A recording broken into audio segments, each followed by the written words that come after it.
જીવનધારા વૃદ્ધાશ્રમ તારીખ 1/3/25ના રોજ આજે એડમિશન માટે અરજી કરનાર સરોજબેન જયંતિલાલ શાહ, ઉંમર વર્ષ 68 છે અને તેઓ પોતે વઢવાણ ગામના વતની છે અને અપરિણિત છે. જે ભારતીય સંસ્કૃતિ અને કુટુંબની ભાવના અને જે ભારતીય નારી, આ બધાનો સમન્વય જોવા જઈએ તો અમારા સરોજબેનમાં છે કે પોતે એક સંસ્કારી કુટુંબમાંથી અહીં આવે છે, સ્વમાનભેર રહ્યા છે. આર્થિક રૂપે જે કહે ને કે પરિસ્થિતિ થોડી નબળી છે, પરંતુ એમનું દિલ જે છે એ ખૂબ જ ઉદાર છે. તો પોતે ખૂબ જ નાના હતા કે બીજા ધોરણમાં ભણતા હતા ત્યારે પિતાનું અવસાન થઈ ગયું અને પિતાના અવસાન થઈ ગયા પછી 5 બહેનો છે, માતા અને 5 બહેનો. તેઓ બહેનો જોડે મોટા થયા.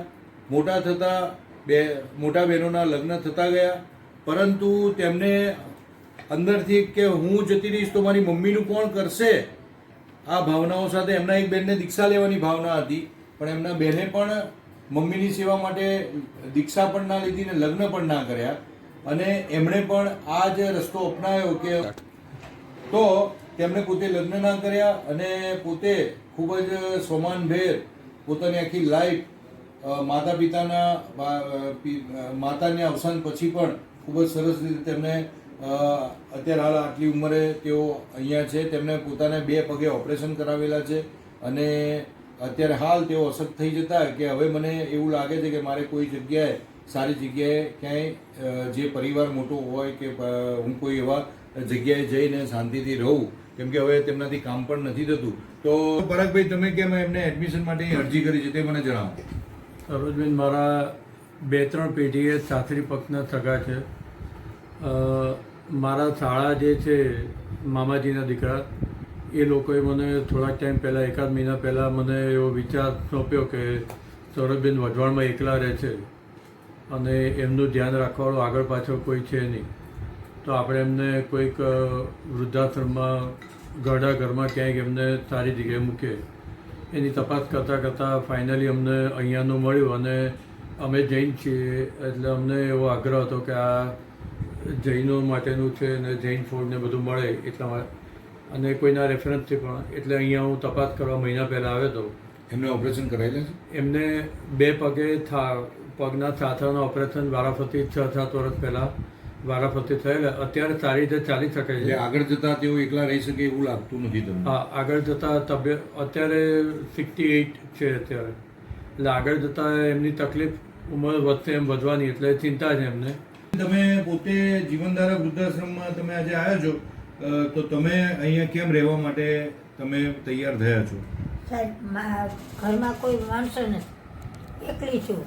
જે હવે જીવન વધતું જ જવાનું છે, વર્ષ તો વધતા જ જવા છે. અત્યારે સક્ષમ છું કે ચાલી શકું છું, પછી એમ થાય કે મોટા થતાં ચાલી ન શકી, કંઈ ન કરી શકી તો આપણે એકલા પડી જઈએ, એના કરતાં કંઈક સેટ થઈ જઈએ, એટલા માટે જીવનધારામાં આવવા માટે આગ્રહ. અને અત્યારે રહો છો ત્યાં કઈ રીતે? તમારું પોતાનું મકાન છે? ના, મારું પોતાનું મકાન નથી, ભાડે રહ્યું છું. ભાડે રહો છો? કેટલું ભાડું છે? ભાડું 1500 રૂપિયા ભાડું છે. લાઇટ બિલ ને બેવું? હા. એમાં લાઇટ બિલ આવી ગયું? હા. 1500 રૂપિયામાં. હા. કેટલો રૂમ છે? 1 રૂમ અને 1 નાની વસ્તુ. બરાબર છે. અને જમવાનું જાતે બનાવો કે ટિફિન આવે છે? ટિફિન આવે છે. સરોજબેન પોતે કે વઢવાણ વિસ્તારમાં રહે છે, બહુ જ ત્યાં જે તેમ મકાનમાં રહે છે તે પણ બહુ જર્જરિત જેવું મકાન છે અને આજુબાજુમાં તેઓ જે કહે કે સારું વાતાવરણ પણ નથી અને તેવા વાતાવરણમાંથી તેઓ પોતે પણ બહાર નીકળવા માગે છે. અને બીજું કે સરોજબેનના જે વાત કરવાની ઢબ અને જે તેમના સંસ્કારો અને તેમની જે કુટુંબ પ્રત્યેની ભાવના, કે પોતે લગ્ન ના કર્યા કે માતાની સેવા કરવા માટે પોતે લગ્ન નથી કર્યા, એટલે અમને બહુ જ ગર્વ થાય છે કે આવી આપણી ભારતીય નારીઓ છે. અને આપણા જે કહીએ કે કુટુંબના સંસ્કારો અને જે કુટુંબ પ્રત્યેની આટલી સરસ ભાવનાઓ એ ખૂબ જ ઉચ્ચ કક્ષાની છે.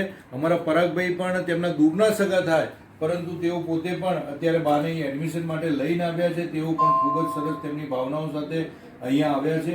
તો સરોજબેનને આજે અહીં એડમિશન આપવામાં આવે છે અને તેમને તેમની જે પરિસ્થિતિને એને ધ્યાનમાં લેતા આ એડમિશન તેમને બિલકુલ વિનામૂલ્યે તેમને અહીંયા એડમિશન આપવામાં આવે છે. સરોજબેનને આ જીવન માટે જીવનધારા વૃદ્ધાશ્રમ પરિવારમાં અહીં એડમિશન આપવામાં આવે છે. જીવનધારા વૃદ્ધાશ્રમમાં જેઓ એકલા જ છે, જેઓએ લગ્ન નથી કર્યા, જેઓ નિસંતાન છે, જેઓ એબનોર્મલ છે, જેઓને સીધી લીટીના વારસદાર નથી અને વારસદારોમાં ફક્ત દીકરીઓ છે, આવા એડમિશનોને પ્રથમ પ્રાયોરિટીમાં અહીંયા એડમિશન અપાતા હોય છે.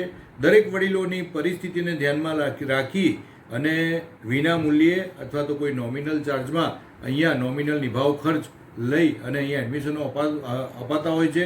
ટૂંક સમયમાં જ અમારું બની રહ્યું છે જીવનધારા વાત્સલ્ય ધામ, અને જીવનધારા વાત્સલ્ય ધામમાં આવા જરૂરિયાતમંદ 2500 વડીલો રહી શકે તેટલું મોટું યુનિટ અમે બનાવી રહ્યા છે. અને અમને વડીલોની સેવા કરવાનો ખૂબ જ જે કહીએ કે લાભ મળી રહ્યો છે, તો જીવનધારા વૃદ્ધાશ્રમ પરિવારના પ્રણામ.